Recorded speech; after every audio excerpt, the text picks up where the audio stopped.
Hello friends, ఈరోజు 5 పదాలు చిటికలో నేర్చేసుకుందాం. మొదటిది ఎయిడింగ్ అంటే సహాయం చేయడం, హెల్ప్ చేయడం. మనం సాధారణంగా వింటూ ఉంటాం.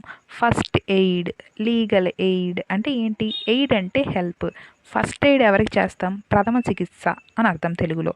ఎవరైనా సరే ఏదైనా యాక్సిడెంట్ కానీ ఏదైనా సడన్గా జరిగినప్పుడు హాస్పిటల్కి తీసుకెళ్లేలోపు అతనికి ఉపశమనం కోసం ఒకవేళ రక్తం కారుతుంటే దాన్ని ఆపడం కోసం ఫస్ట్ ఎయిడ్ అనేది చేస్తారు కదా.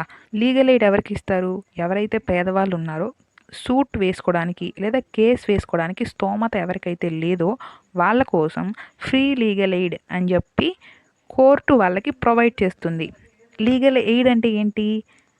న్యాయపరమైనటువంటి సహాయము అని అర్థం. సో ఎయిడ్ అంటే సహాయం, హెల్ప్ అని అర్థం. రెండవది థ్రెటనింగ్ అంటే బెదిరించడం, పొంచి ఉండడం.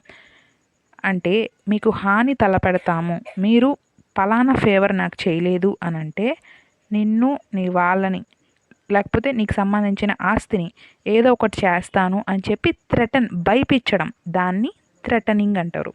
మూడవది అనాథరైజ్డ్ అంటే అనధికార. ఆథరైజ్డ్ అంటే అధికారికంగా అని అర్థం. అనాథరైజ్డ్ అంటే అనధికారికంగా, అంటే ప్రభుత్వం చేత గుర్తించబడినది కాదు, అధికారికంగా దీనికి గుర్తింపు లేదు అని అర్థం అనాథరైజ్డ్ అంటే. నాలుగవది యాట్రిబ్యూటబుల్ అంటే ఆపాదించబడిన, ఆరోపించబడ్డ అని అర్థం. ఫర్ ఎగ్జాంపుల్, ఒక వ్యక్తిని కోర్టులో ముద్దాయిగా నిలబెట్టినప్పుడు అతని పైన నేరారోపణ చేస్తారు కదా, అంటే అతని మీద నిందలు కానీ తప్పులు కానీ ఆపాదిస్తారు. పలానా తప్పు ఇతను చేశాడు అని చెప్పి ఆరోపించబడతాడు అతను. సో దాన్ని యాట్రిబ్యూటబుల్ అంటే ఆపాదించబడిన, ఆరోపించబడ్డ అని అర్థం. ఐదవది అథెంటికేషన్ అంటే ప్రమాణీకరణ, నిజమని తెలియచేయుట. నేను ఏ విషయాలైతే చెప్తున్నానో అవన్నీ నిజము అని చెప్పి తెలియచేయడం. ప్రమాణీకరణ అంటే నిజమని నేను నిర్ధారించి చెప్పడం, బల్లగుద్ది చెప్తారంటారు కదా. సో అథెంటికేషన్ అంటే నిజమని చెప్పి తెలియజేయడం. సో ఇవి పదాలు మీకు నచ్చాయని అనుకుంటున్నాను.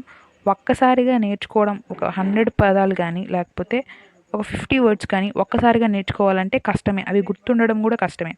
సో ఇలా రోజుకి 5 నేర్చుకుంటా ఉంటే ఖచ్చితంగా డెవలప్మెంట్ అనేది ఉంటుంది. ఇవి ఎక్కువ రోజులు కూడా గుర్తుండడానికి అవకాశం ఉంటుంది. సో మీకు ఈ వీడియో నచ్చినట్లయితే లైక్ కొట్టి షేర్ చేసి సబ్స్క్రైబ్ చేసుకోండి. మరో వీడియోతో మళ్ళీ కలుద్దాం. Bye bye.